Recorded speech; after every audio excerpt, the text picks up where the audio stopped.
Aku tiba di Bandara Ngurah Rai dengan perasaan campur aduk. Pesawat mendarat tepat waktu, tapi udara langsung menyergapku begitu pintu terbuka. Panas, lembab. Bau garam laut bercampur asap knalpot dan bunga Kamboja yang terlalu manis. Aku menarik nafas dalam-dalam, tapi malah batuk kecil. Paris terasa jauh sekali sekarang.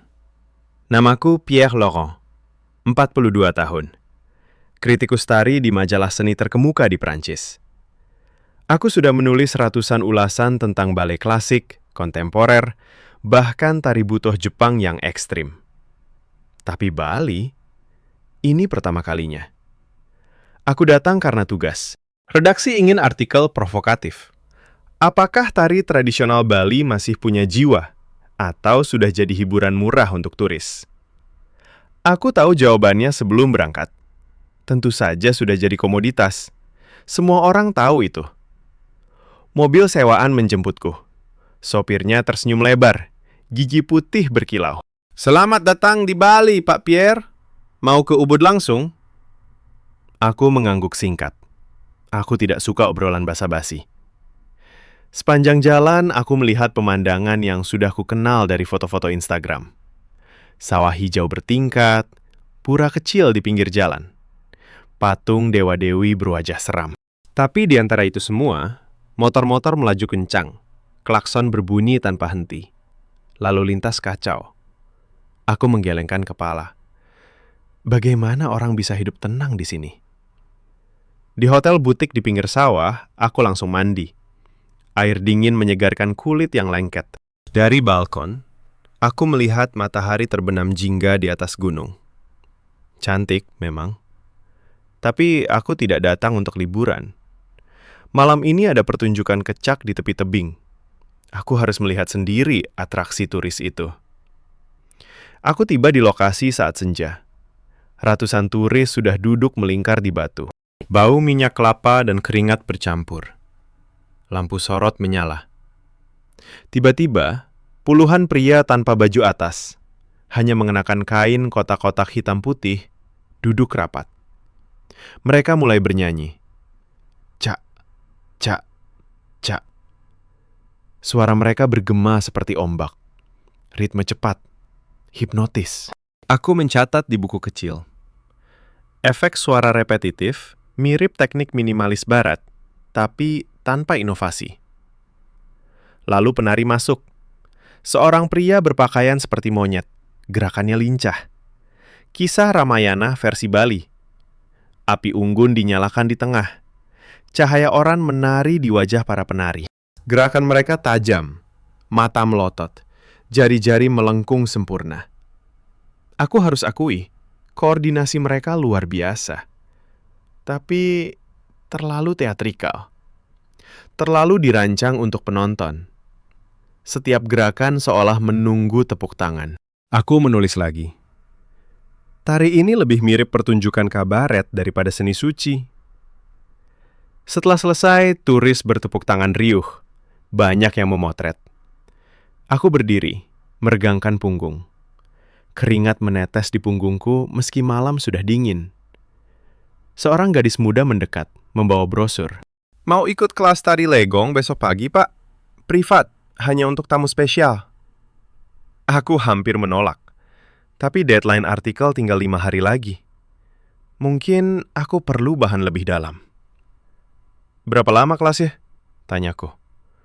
2 jam, guru terbaik di desa. Jawabnya sambil tersenyum. Aku mengangguk. Baik, besok pagi jam 8. Kembali ke hotel, aku membuka laptop. Jari-jariku sudah siap mengetik kalimat pembuka pedas. Di Bali, tari tradisional yang dulu suci, kini menjadi pertunjukan malam untuk turis barat yang haus eksotisme. Tapi entah kenapa aku berhenti. Suara cak, cak masih bergema di telingaku. Aku menutup laptop. Besok aku akan lihat lebih dekat. Mungkin hanya buang waktu. Atau mungkin aku salah. Malam itu aku tidur gelisah. Mimpi aneh. Jari-jariku sendiri bergerak sendiri, melengkung, membentuk pola yang tidak kukenal. Aku terbangun berkeringat. Jam 3 pagi. Di luar, suara gamelan samar-samar dari kejauhan. Aku menatap langit-langit. Apa yang sebenarnya sedang terjadi? Pagi itu udara masih sejuk. Kabut tipis menyelimuti sawah di sekitar hotel. Aku berjalan kaki ke sanggar tari kecil di pinggir desa, sekitar 10 menit dari penginapan. Jalan setapak berbatu. Bau tanah basah setelah hujan semalam. Ayam berkokok jauh. Sesekali motor lewat. Klaksonnya mengganggu ketenangan pagi. Aku tiba di sanggar. Bangunan sederhana dari bambu dan atap ilalang. Di depan pintu, sebuah patung kecil Dewi Sri berdiri diam. Seorang wanita parubaya menyambutku. Rambutnya disangguh rapi, mengenakan kebaya putih sederhana. "Selamat pagi, Pak Pierre. Saya Nyoman Sari, guru tari di sini." Suaranya lembut, tapi mata tajam. Aku mengangguk sopan. "Terima kasih sudah menerima saya." Dia mengajakku masuk. Lantai kayu mengkilap karena sering dipoles. Di sudut ruangan, gamelan kecil sudah disusun. Beberapa anak perempuan berusia 8-12 tahun sedang pemanasan. Mereka mengenakan kain polos, rambut dikuncir tinggi. Gerakan mereka lambat, tapi presisi. Jari-jari melengkung sempurna, seperti sedang memegang sesuatu yang tak terlihat. Nyoman Sari menjelaskan. "Hari ini kita latihan legong keraton. Bukan untuk pertunjukan turis, ini tari istana asli." Aku hampir tersenyum sinis. Legong. Aku sudah baca. Tari yang katanya lembut, feminin, penuh hiasan. Pasti lagi-lagi pertunjukan manis untuk turis. Tapi aku diam saja. Lebih baik amati dulu. Dia memintaku duduk di lantai. Anak-anak mulai menari. Gamelan dipukul pelan. Suara metalik mengalir seperti air. Gerakan mereka begitu halus. Leher bergerak seperti angsa. Mata membelalak lalu menyipit. Jari-jari bergetar cepat. Aku perhatikan detailnya. Setiap sudut tangan tepat 90 derajat. Lutut sedikit ditekuk. Punggung lurus sempurna. Tidak ada satu gerakan pun yang sia-sia. Aku mencatat dalam hati. Teknik tinggi, tapi terlalu kaku. Kurang ekspresi pribadi. Di Prancis, penari kontemporer bebas menafsirkan gerak. Di sini, seolah semua sudah ditentukan ratusan tahun lalu. Tidak ada ruang untuk improvisasi. Itu membuatku kesal. Seni seharusnya berkembang, bukan membeku. Tapi ada sesuatu yang menggangguku. Anak-anak itu tidak tersenyum. Wajah mereka serius, hampir khusyuk. Keringat menetes di dahi, tapi gerakan tetap stabil. Salah satu gadis kecil, mungkin 10 tahun, melakukan gerakan mata yang sangat cepat. Matanya bergetar seperti kupu-kupu. Aku tidak percaya anak seusianya bisa mengendalikan otot mata begitu presisi. Itu bukan latihan biasa. Itu meditasi bergerak. Nyoman Sari mendekat setelah tarian selesai. "Bagaimana menurut Bapak?" tanyanya sambil menyeka keringat anak-anak dengan handuk kecil. Aku ragu sejenak. Sangat terlatih. Tapi rasanya terlalu banyak aturan. Di tempat saya, tari lebih bebas. Dia tersenyum tipis. Bebas itu indah. Tapi kadang bebas membuat kita lupa untuk mendengar yang lebih besar dari diri sendiri. Aku terdiam. Kata-katanya sederhana, tapi menusuk. Aku ingat deadline artikel. Redaksi mengharapkan kritik tajam. Tari Bali sudah kehilangan jiwa karena terlalu banyak ditonton turis. Begitu garis besar yang kuinginkan. Tapi setelah melihat anak-anak ini, kalimat itu terasa dangkal. Nyoman Sari melanjutkan. "Besok pagi, kalau Bapak mau, ikut latihan lagi. Kali ini kita latihan dengan gamelan lengkap. Dan sore harinya ada upacara kecil di pura desa. Bukan untuk umum, hanya warga." Aku hampir menolak. Jadwalku padat. Tapi entah kenapa, Aku mengangguk. Baik, saya datang. Pulang ke hotel, aku mandi air dingin. Kulit terasa panas meski pagi masih sejuk. Di cermin, wajahku tampak lelah. Aku membuka laptop. Jari-jariku menyentuh keyboard. Tapi kata-kata tidak keluar. Yang ada hanya bayangan jari-jari anak kecil itu, melengkung, bergetar, seolah berbicara dengan sesuatu yang tak kulihat. Malam itu, suara gamelan dari kejauhan lagi.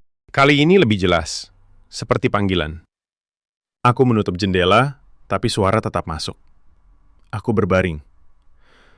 Mungkin aku terlalu keras, gumamku sendiri. Tapi cepat-cepat aku tepis pikiran itu. Aku kritikus. Aku harus objektif. Besok, aku akan lihat lebih dalam. Dan aku yakin, aku akan menemukan bukti bahwa semua ini hanya kulit luar yang indah. Tapi dalam hati, ada keraguan kecil yang mulai tumbuh. Pagi ketiga di Bali, aku sudah tidak lagi terkejut dengan kabut yang menyelimuti sawah. Aku berjalan ke sanggar lebih awal, sebelum jam 8. Udara masih dingin, tapi tubuhku sudah mulai terbiasa dengan kelembapan. Nyoman Sari menyambutku dengan senyum yang sama seperti kemarin. Hari ini kita latihan dengan gamelan lengkap. Bapak boleh duduk di belakang, mengamati. Tapi kalau mau mencoba, silahkan. Aku mengangguk. Duduk di tikar anyaman, di belakang barisan anak-anak. Gamelan mulai dipukul. Suara yang kemarin hanya samar dari kejauhan, kini mengelilingiku seperti gelombang. Nada-nada tinggi bergetar di dada. Anak-anak mulai menari legong keraton lagi, tapi kali ini dengan iringan penuh.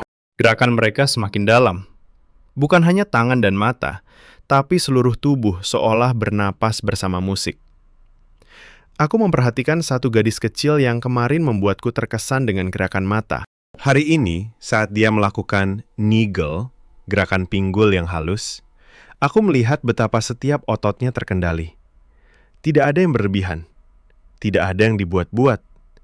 Seolah tubuhnya bukan miliknya lagi, melainkan milik cerita yang sedang diceritakan. Setelah 1 jam, Nyoman Sari berhenti. Anak-anak beristirahat minum air kelapa muda. Dia mendekatiku. Bapak ingin mencoba? Tanyanya. Aku tertawa kecil. Saya bukan penari. Bukan masalah. Coba saja gerakan dasar. Hanya tangan dan mata. Aku ragu. Tapi ada sesuatu dalam matanya yang membuatku tidak bisa menolak. Aku berdiri. Dia mengajariku mudra pertama. Tangan kanan membentuk kapal.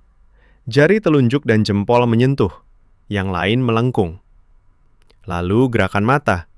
Memandang ke kiri, ke kanan, lalu ke tengah dengan cepat. Aku mencoba. Jari-jariku kaku. Mata terasa aneh bergetar. Anak-anak menahan tawa. Nyoman Sari mengoreksi dengan sabar. Bukan di sini, katanya sambil menyentuh dadaku. Di sini, nafas dulu. Aku mencoba lagi. Kali ini, saat aku menghembuskan napas panjang, tanganku tiba-tiba terasa lebih ringan. Bukan sempurna, tapi ada sesuatu yang berubah. Untuk sesaat, aku lupa bahwa aku sedang mencoba. Aku hanya mengikuti. Sore harinya, seperti janji, Nyoman Sari mengajakku ke pura desa untuk upacara kecil. Bukan upacara besar untuk turis, hanya warga setempat. Kami berjalan melewati jalan kecil yang dipenuhi bunga kuning. Bau dupa menyelimuti udara. Di pura, sudah ada beberapa orang tua duduk di balai. Seorang lelaki tua, mungkin 70 tahun, duduk paling depan. Rambutnya putih sepenuhnya. Tubuhnya kurus tapi tegak. Nyoman Sari membungkuk hormat padanya. Ini Guru Made, guru tari generasi sebelum saya. Beliau yang mengajari saya sejak kecil. Guru Made menatapku lama. Matanya tajam, seolah bisa melihat ke dalam. Orang Prancis datang belajar tari Bali? Tanyanya pelan, dalam bahasa Indonesia yang pelan tapi jelas. Aku mengangguk. Hanya untuk artikel. Dia tersenyum tipis. Artikel bisa menunggu, tapi tari tidak bisa diajarkan dalam 2 hari. Setelah upacara selesai, hanya doa singkat, bunga, dan sedikit gamelan, Guru Made tiba-tiba berkata, "Besok pagi, datang ke rumah saya, jam 6. Saya akan ajari Bapak Legong yang sebenarnya. Bukan yang untuk panggung, yang untuk dewa." Aku terdiam. Rumahnya di desa sebelah katanya. Perjalanan 1 jam dengan motor. Aku sudah punya tiket pesawat pulang dalam 4 hari. Deadline artikel tinggal 3 hari lagi. Tapi kata-katanya bukan undangan. Itu seperti perintah yang lembut tapi tidak bisa ditolak. Nyoman Sari melihat wajahku. "Ini jarang sekali, Pak Pierre. Guru Made hampir tidak pernah mengajar orang luar lagi. Kalau Bapak pergi sekarang, Bapak akan menyesal seumur hidup." Malam itu, di hotel, aku menelepon redaksi. Suaraku sendiri terdengar asing. "Saya butuh perpanjang waktu di sini. Mungkin seminggu lagi?" Bosku terkejut. "Artikelnya gimana?" "Saya akan kirim draft baru, yang lebih dalam."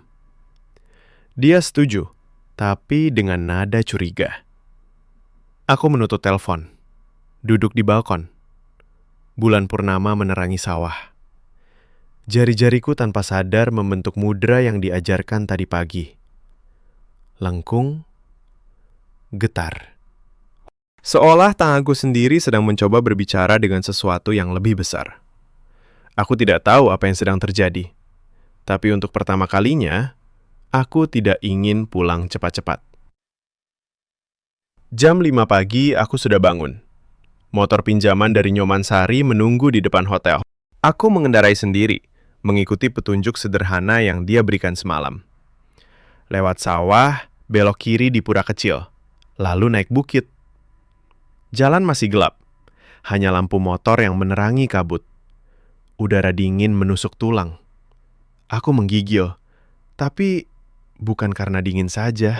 Rumah Guru Made terletak di lereng bukit kecil, di belakang sebuah pura keluarga. Rumahnya sederhana, bangunan batu, atap genteng, halaman luas dengan pohon frangipani. Beliau sudah menunggu di balai terbuka, duduk bersila di atas tikar pandan. Di sampingnya, sebuah gamelan kecil hanya terdiri dari 3 buah instrumen, gangsa, kendang, dan cengceng. Tidak ada penari lain, hanya aku dan beliau. "Selamat pagi, Pak Pierre," katanya pelan. "Kita mulai sebelum matahari terbit." Karena tari legong yang sebenarnya lahir dari kegelapan. Aku duduk di hadapannya. Beliau tidak banyak bicara. Langsung memintaku berdiri, lalu memperagakan gerakan pertama. Berdiri tegak, lutut sedikit ditekuk, tangan di samping tubuh. Ini posisi dasar. Namanya agem. Tubuh harus seperti pohon kelapa yang tidak pernah goyah meski angin kencang. Aku mencoba. Dalam 3 menit, pahaku sudah gemetar. Lutut terasa terbakar. Beliau hanya mengamati. "Nafas. Jangan tahan napas." Aku menarik napas dalam, tapi posisi tetap sulit. Lalu beliau mengajarkan mudra tangan. Bukan 1-2 gerakan seperti di sanggar Nyoman Sari. Ini serangkaian, dari ngelukat, membersihkan, ngeliep, menutup mata batin, hingga ngeseh, memanggil angin. Setiap posisi harus diulang 20 kali tanpa kesalahan sudut. Aku berkeringat sebelum jam 6. Keringat menetes ke mata. "Jari-jariku kram," beliau berkata. Di Bali, penari legong mulai belajar sejak usia 5 tahun. Setiap hari, 3 jam. Tanpa alasan, tanpa libur. Karena tari ini bukan milik penari, milik dewa. Kami lanjut ke gerakan mata. Sekarang latih nigel mata. Beliau memperagakan. Mata bergerak cepat ke kiri, kanan, tengah, lalu berputar pelan. Aku mencoba. Kepalaku pusing setelah 10 detik. Beliau tersenyum tipis. Ini bukan hanya otot, ini latihan pikiran. Kalau pikiran kacau, mata akan berbohong. Kami berlatih selama 2 jam tanpa henti. Tidak ada musik dulu, hanya hitungan dalam hati. Beliau memukul kendang pelan untuk memberi irama. Aku jatuh 2 kali. Lututku memar. Tapi beliau tidak membantuku bangun. Hanya berkata, "Bangun, ulangi." Sampai tubuhmu menyerah pada gerakan, bukan sebaliknya. Pukul 8 beliau berhenti. Aku duduk terengah-engah di lantai. Seluruh tubuh sakit. Bahkan jari kelingking pun terasa seperti terbakar. Beliau menyodorkan air kelapa muda. Hari ini cukup. Besok jam sama. Kita tambah iringan gamelan. Aku pulang dengan motor, tubuh lemas. Di hotel, aku mandi air hangat. Di cermin, aku melihat wajahku. Mata merah, bahu tegang. Aku mencoba mengulang mudra sederhana di depan cermin. Jari-jariku masih kaku. Tapi ada sesuatu yang berbeda. Bukan lagi gerakan cantik. Ini seperti bahasa yang belum aku pahami, tapi sudah mulai berbicara. Aku membuka laptop. Draft artikel masih kosong. Aku mengetik 1 kalimat. Saya baru sadar bahwa apa yang saya anggap kaku sebenarnya adalah disiplin yang saya sendiri tidak pernah sanggup jalani. Lalu aku hapus lagi. Terlalu dini untuk mengakui. Sore harinya Nyomansari menelpon. "Bagaimana dengan Guru Made?" Aku tertawa kecil. Suaraku serak. Saya merasa seperti anak kecil yang baru belajar jalan. Dia diam sejenak lalu berkata, "Itu bagus. Artinya Bapak mulai belajar mendengar." Malam itu aku tidur lebih nyenyak daripada sebelumnya. Tapi dalam mimpi, aku masih menari. Tubuhku bergerak sendiri, tanpa aku perintah. Jari-jariku melengkung sempurna. Mata bergetar seperti kupu-kupu. Dan untuk pertama kalinya, aku tidak takut. Pagi berikutnya, aku bangun jam 4. Tanpa alarm. Seolah tubuhku sudah tahu. Ada yang lebih besar daripada deadline, daripada artikel, daripada ego seorang kritikus Prancis. Pagi kelima, aku tiba di rumah Guru Made sebelum fajar. Motor sudah kukenal jalannya sendiri. Beliau sedang duduk di balai, membakar dupa kecil di depan patung kecil Dewa Siwa. Bau kemenyan manis menyatu dengan embun pagi. "Hari ini kita tidak latihan sendirian," katanya tanpa menoleh. "Kamu akan melihat anak-anak. Mereka latihan di sanggar belakang. Kamu duduk di pojok. Diam saja. Jangan komentar." Aku mengikuti beliau melewati kebun kecil. Di belakang rumah ada balai terbuka yang lebih besar. 20 anak perempuan, usia antara 6 sampai 14 tahun, sudah duduk bersila dalam barisan rapi. Semua mengenakan kain polos hitam putih, rambut disanggul tinggi, tanpa hiasan. Tidak ada orang tua yang mengantar, tidak ada ponsel, tidak ada tawa. Guru Made memberikan isyarat. Seorang ibu muda, murid senior beliau, mulai memukul kendang pelan. Anak-anak bangun serentak. Mereka mulai latihan dasar, agem, jalan, mudra tangan. Gerakan mereka begitu seragam, tapi bukan karena latihan mekanis. Ada sesuatu yang lain. Wajah mereka tenang, hampir kosong. Mata tidak melihat ke depan, melainkan ke dalam. Aku memperhatikan seorang gadis kecil di barisan depan. Usianya mungkin 7 tahun. Saat melakukan gerakan ngeseh, memanggil angin, tangannya bergetar sangat halus, seperti daun kelapa yang disentuh angin. Tapi yang membuatku terpaku adalah matanya. Mereka tidak berkedip. Air mata mengalir pelan di pipinya tanpa suara. Bukan tangis kesakitan. Bukan capek. Air mata itu mengalir begitu saja, seolah tubuhnya sedang menangis sendiri, sementara wajahnya tetap tenang. Aku menoleh ke Guru Made.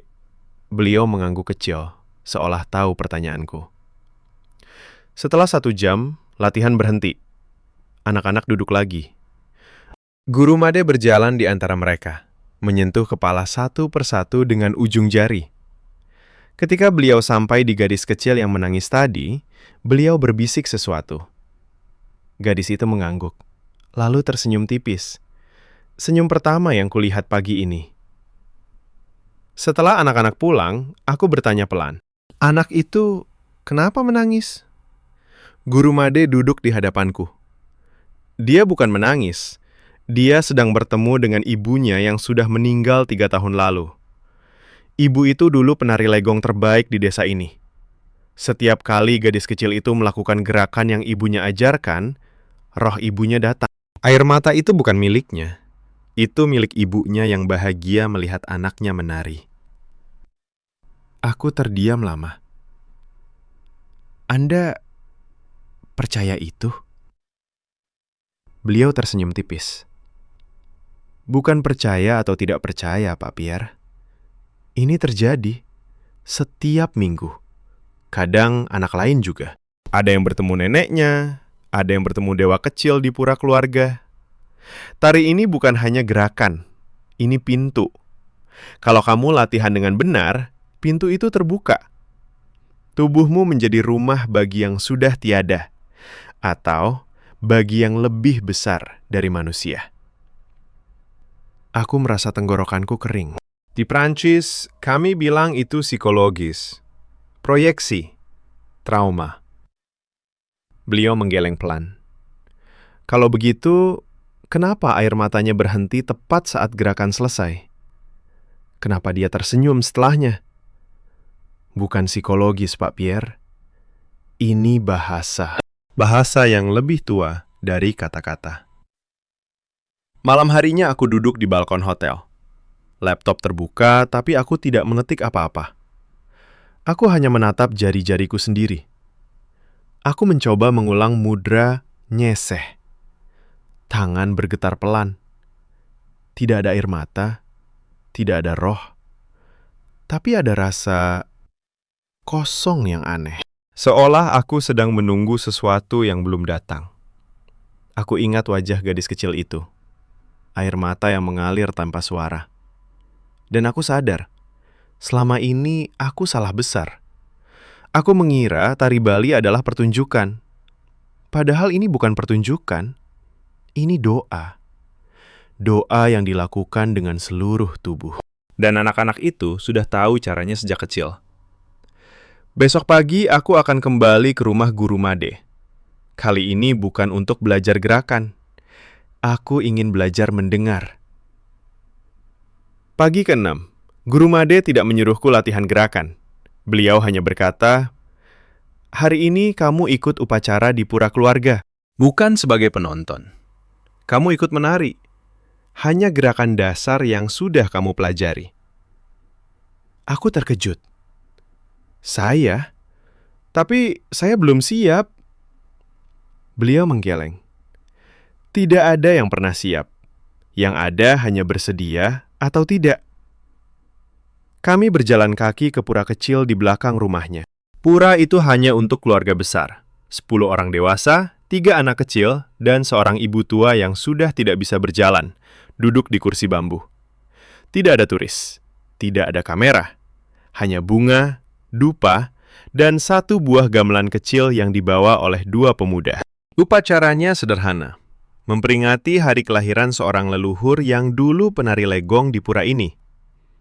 Mereka bilang leluhur itu sudah menjadi bagian dari angin. Aku tak mengerti sepenuhnya, tapi aku diam saja.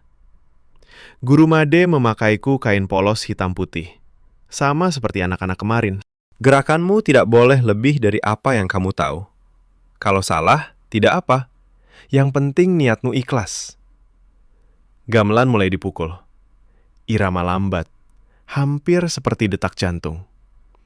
Para wanita dewasa mulai menari di depan altar. Aku berdiri di barisan belakang, bersama 2 pemuda yang juga pemula. Gerakan pertama, agem, berdiri tegak, tangan di samping, lutut ditekuk sedikit. Aku merasakan tanah di bawah kakiku. Dingin, basah karena embun.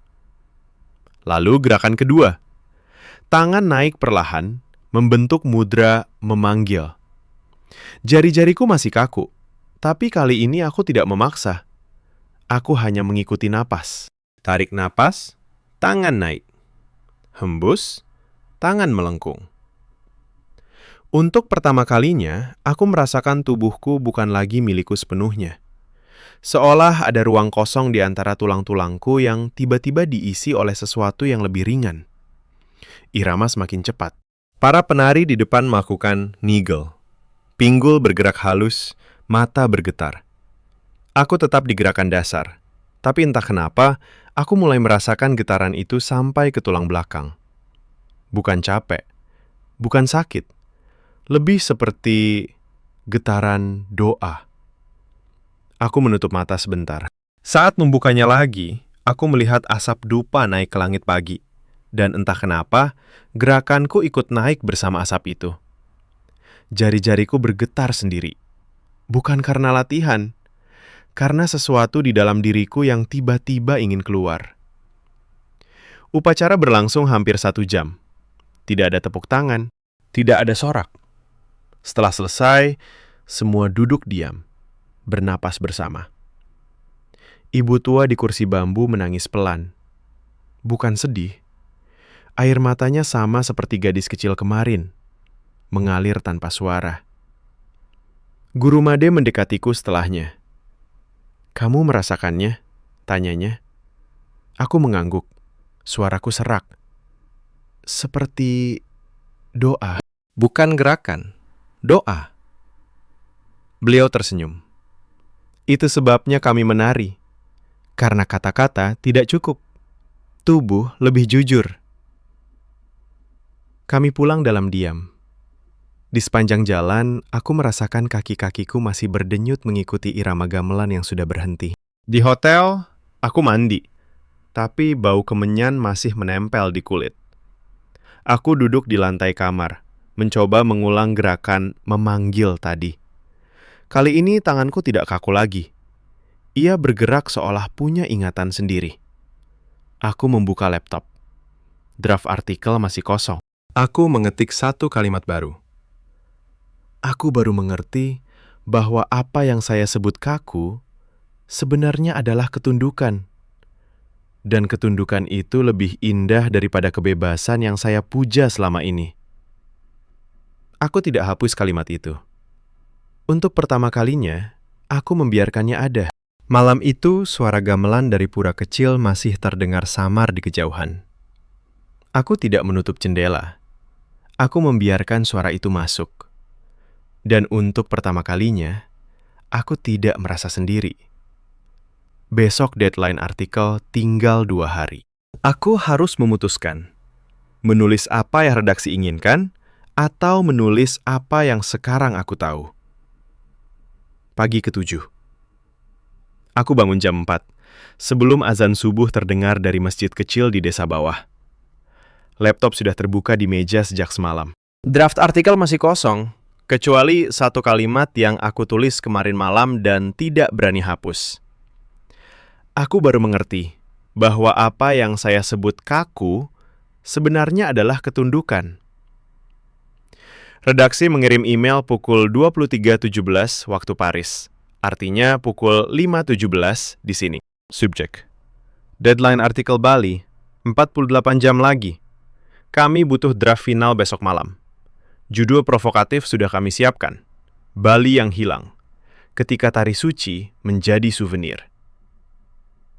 Aku membaca email itu 3 kali. Jari-jariku gemetar di atas keyboard. Aku tahu persis apa yang mereka inginkan. Kritik tajam, sudut pandang barat yang objektif, yang membuat pembaca merasa superior. Dulu aku akan menulisnya dalam 2 jam. Sekarang aku tidak tahu lagi. Aku membuka file lama yang pernah aku tulis di bandara, hari pertama tiba. Kalimat pembuka masih ada. Di Bali, tari tradisional yang dulu suci, kini menjadi pertunjukan malam untuk turis barat yang haus eksotisme. Gerakan yang repetitif, mudra yang kaku, semuanya dirancang untuk mendapatkan tepuk tangan dan foto Instagram.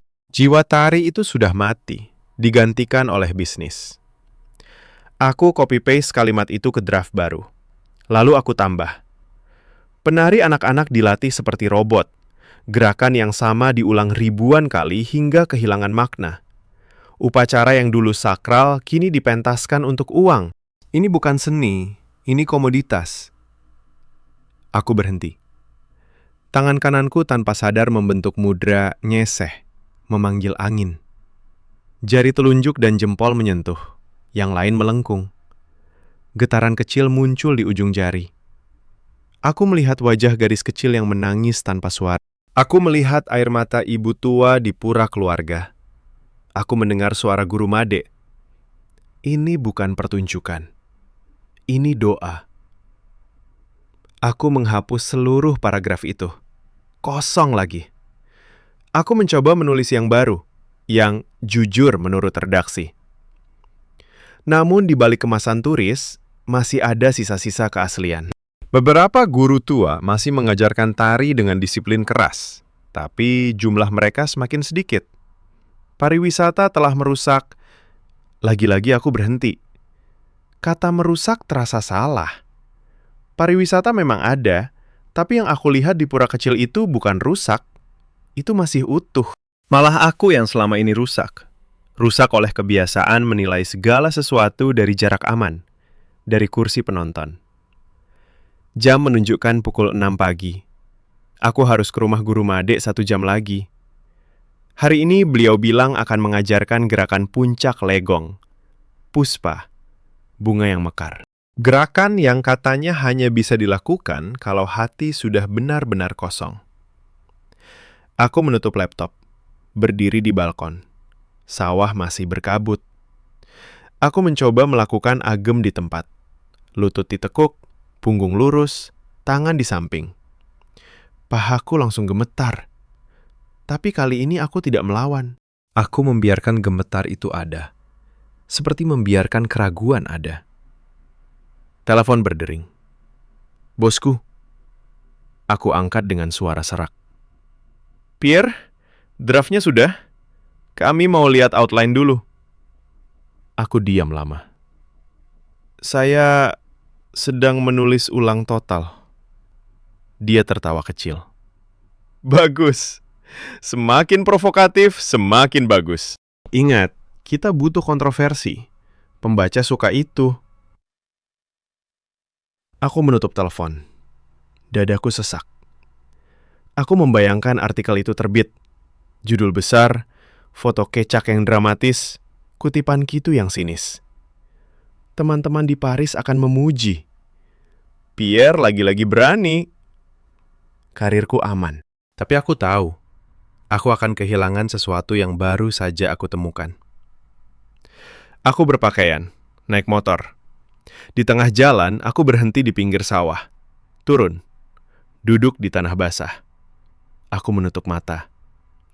Jari-jariku membentuk mudra tanpa aku sadari. Getaran kecil, seperti panggilan. Aku hampir menulis artikel itu semalam. Hampir mengirimnya pagi ini. Tapi aku tidak bisa. Karena sekarang, setiap kali aku mencoba menulis kata kaku, aku malah mendengar suara gamelan. Setiap kali aku ingin menulis komoditas, aku malah melihat air mata gadis kecil itu. Aku bangkit. Motor menyala lagi. Hari ini aku akan menari Puspa. Bukan untuk belajar. Untuk meminta maaf pada tubuhku sendiri yang selama ini aku paksa menilai segala sesuatu. Deadline masih ada. Tapi kali ini, aku tidak lagi takut kehilangan pekerjaan. Aku takut kehilangan diriku yang baru mulai lahir di sini. Pagi ke-8. Guru Made tidak lagi menunggu di balai seperti biasa. Beliau berdiri di depan pintu rumah, mengenakan kain putih bersih, membawa sebuah kain kecil untukku. Hari ini bukan latihan. Hari ini upacara besar di pura dalam. Bukan untuk orang luar. Tapi aku minta izin untuk membawamu. Mereka setuju, asal kamu diam dan ikut tata cara. Aku mengangguk. Tidak ada pertanyaan. Aku tahu ini bukan undangan biasa. Kami naik motor kecil milik beliau, melewati jalan tanah yang semakin sempit, semakin naik ke bukit. Kabut masih tebal. Bau dupa sudah tercium dari jauh. Di depan pura, ratusan orang desa sudah berkumpul. Semua berpakaian adat lengkap. Tidak ada satupun turis. Tidak ada tiket. Tidak ada foto. Hanya warga, anak-anak, nenek-nenek, semuanya membawa canang sari. Di tengah pura, sebuah panggung kecil dari bambu telah disiapkan. Tidak ada lampu sorot. Hanya api obor dan cahaya matahari pagi yang menyelinap lewat celah atap. Gamelan mulai dipukul. Bukan yang kecil seperti di rumah Guru Made. Ini gamelan besar. Suaranya dalam, menggetarkan tulang dada. Lalu penari masuk. Bukan anak-anak. Bukan gadis-gadis cantik untuk turis. Ini 3 wanita paruh baya. Rambut putih sudah mulai muncul. Tubuh tidak lagi ramping seperti dulu. Mereka menari legong yang sama persis dengan yang aku pelajari. Tapi berbeda. Gerakan mereka tidak sempurna secara teknis. Ada satu yang lututnya sedikit gemetar karena usia. Tapi setiap mudra, setiap getaran mata, setiap hembusan nafas, semuanya penuh. Penuh dengan sesuatu yang tidak bisa aku namai. Aku duduk di belakang, di antara para wanita desa. Aku menahan nafas. Lalu datang bagian puspa, bunga yang mekar. Gerakan yang Guru Made bilang hanya bisa dilakukan kalau hati sudah kosong. Salah satu penari, wanita paling tua, tiba-tiba berhenti sejenak. Matanya terpejam. Tubuhnya bergetar pelan, seperti daun yang disentuh angin pertama. Lalu tangannya mekar perlahan. Jari-jari membuka seperti kelopak bunga yang baru lahir. Wajahnya tidak lagi wajah manusia biasa. Ada cahaya di sana. Bukan cahaya lampu.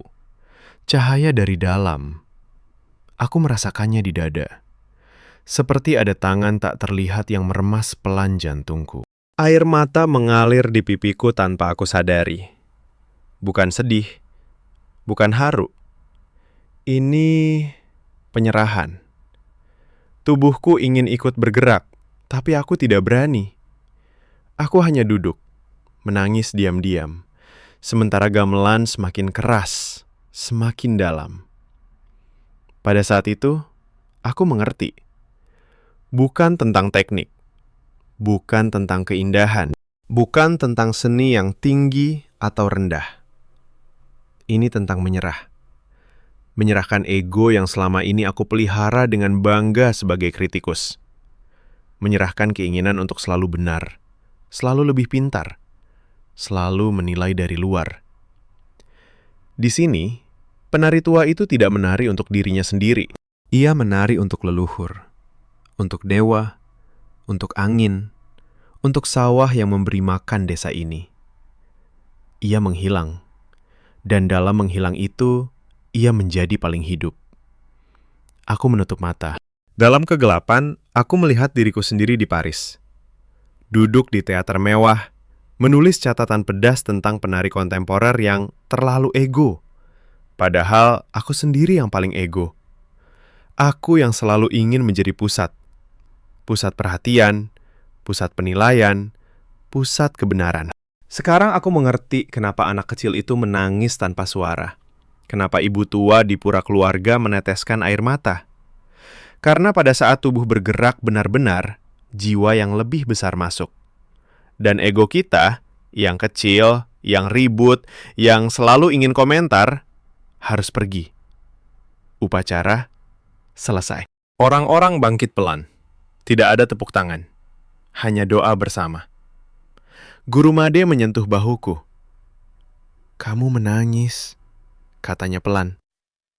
Aku mengangguk. "Saya kehilangan kata-kata." Beliau tersenyum. "Bagus. Itu artinya kamu sudah mulai mendengar." Kami pulang dalam diam. Di hotel, aku duduk di lantai. Laptop terbuka. Aku mengetik satu kalimat, tanpa ragu. Aku datang ke Bali untuk menilai tari. Aku pergi membiarkan tari menilai aku. Aku tidak menghapusnya. Besok aku akan menulis artikel yang sebenarnya. Bukan untuk redaksi. Untuk diriku sendiri yang baru. Epiphany itu tidak datang dengan kilatan cahaya atau suara guntur. Ia datang pelan. seperti bunga yang mekar di ujung jari seorang nenek tua yang menari untuk dewa. Sore itu, setelah upacara di pura dalam, Guru Made mengajakku duduk di balai belakang rumahnya.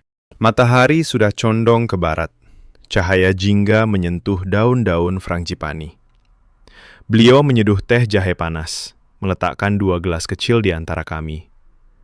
Tidak ada gamelan, tidak ada gerakan. Hanya kami berdua. "Kamu menangis tadi," katanya pelan, tanpa menatapku. "Bukan karena sedih, karena kamu melihat sesuatu yang selama ini kamu tutup mata." Aku mengangguk. Tenggorokanku masih terasa sakit karena menahan tangis. Saya datang ke sini untuk menulis bahwa tari Bali sudah mati. Bahwa semua ini hanya bisnis. Saya sudah menyiapkan kalimat-kalimat itu, tapi sekarang saya tidak bisa menulisnya lagi. Guru Made diam lama. Angin sore berhembus pelan, membawa bau dupa yang masih menempel di kainku. "Ceritakan padaku," katanya akhirnya. "Apa yang kamu takutkan kalau kamu menulis yang sebenarnya?" Aku menarik napas dalam. Saya takut kehilangan pekerjaan.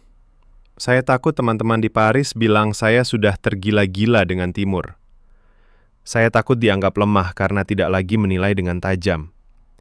Di dunia saya, kritikus harus selalu lebih pintar dari seniman. Harus selalu menemukan kekurangan. Kalau tidak, kami tidak dianggap kredibel. Beliau tersenyum tipis. Senyum yang penuh pengertian, bukan ejekan.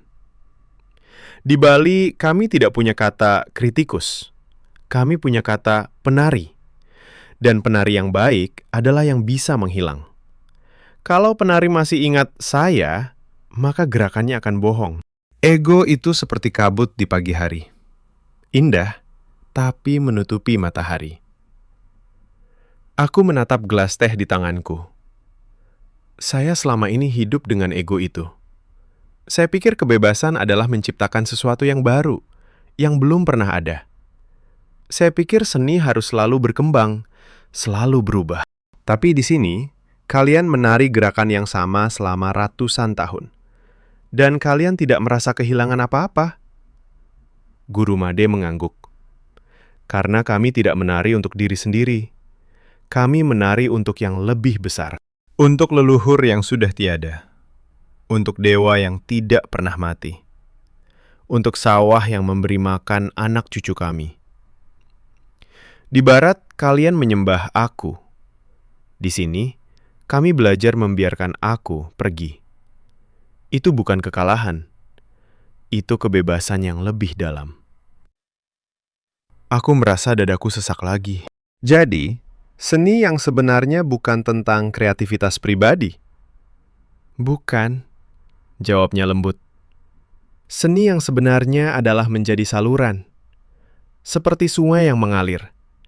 Sungai tidak menciptakan air. Ia hanya membiarkan air mengalir.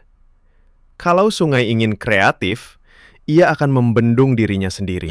Banjir, rusak. Begitu juga manusia. Aku terdiam sangat lama. Kata-katanya masuk begitu dalam, seolah sudah lama menunggu di dalam diriku. Besok saya harus mengirim artikel, kataku pelan. Kalau saya tulis yang sebenarnya, mereka mungkin menolak. Karier saya bisa berakhir.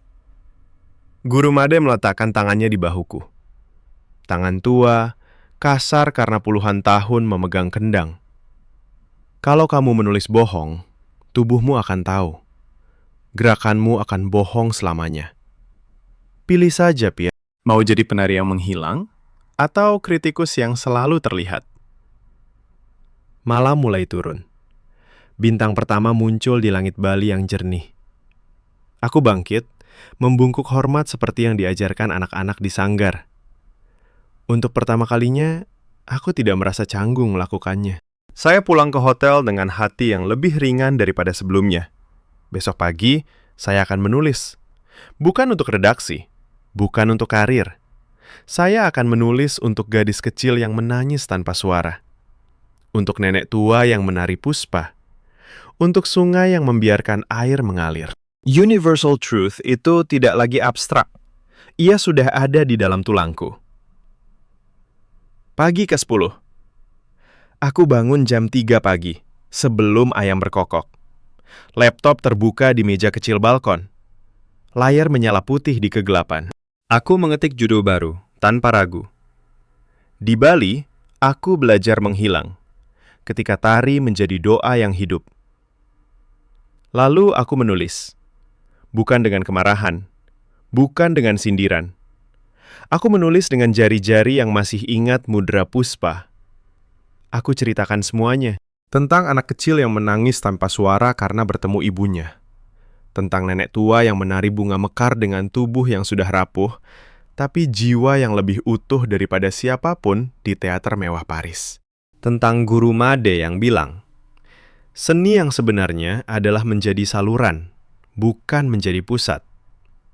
Aku tulis tentang diriku sendiri, kritikus yang datang untuk menilai, lalu dipaksa menyerah.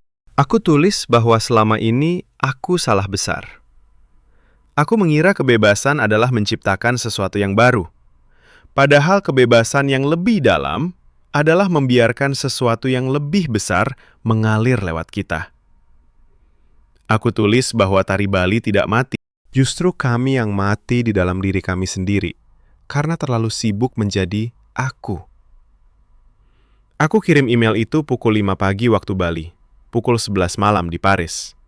Subjek, artikel akhir. Tolak atau terima, terserah kalian. Saya sudah tidak peduli lagi. Bosku membalas 2 jam kemudian. Hanya 1 baris. Pierre, ini bukan artikel yang kami minta. Tapi ini artikel yang kami butuhkan. Terbit besok. Aku tidak merasa menang. Aku hanya merasa kosong. Kosong yang damai. Siang harinya aku kembali ke rumah Guru Made untuk terakhir kali. Beliau sudah tahu. Entah dari mana. Beliau hanya tersenyum dan memberikan sebuah kain kecil berwarna kuning emas. Ini untuk kamu bawa pulang. Bukan sebagai oleh-oleh, tapi sebagai pengingat. Setiap kali kamu merasa ingin menjadi pusat lagi, sentuh kain ini. Ingat bahwa kamu pernah menghilang. Aku membungkuk dalam-dalam. Kali ini bukan sopan santun orang barat. Ini hormat yang tulus. Guru, saya akan kembali. Bukan sebagai kritikus. Saya ingin belajar lagi. Lebih lama. Mungkin setahun. Saya ingin membantu menjaga agar tari ini tidak pernah jadi souvenir.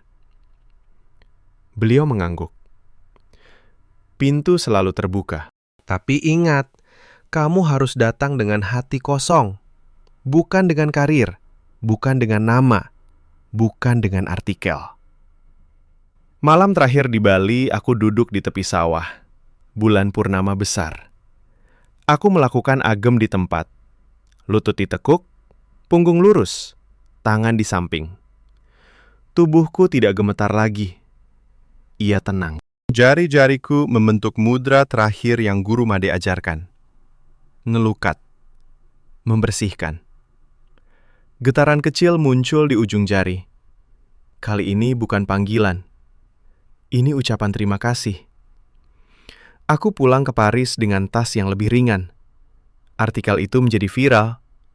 Bukan karena kontroversial, tapi karena jujur. Banyak orang menulis ke aku. Saya menangis baca artikelmu. Aku tidak balas banyak.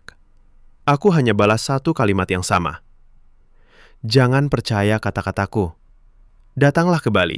Biarkan tubuhmu belajar menghilang. Sekarang, setiap malam sebelum tidur, aku melakukan gerakan dasar legong di kamar kecil apartemenku di Paris. Jendela terbuka. Suara lalu lintas menggantikan gamelan.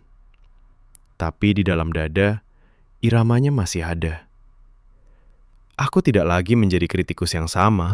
Aku menjadi orang yang pernah belajar menari untuk dewa. Dan itu cukup.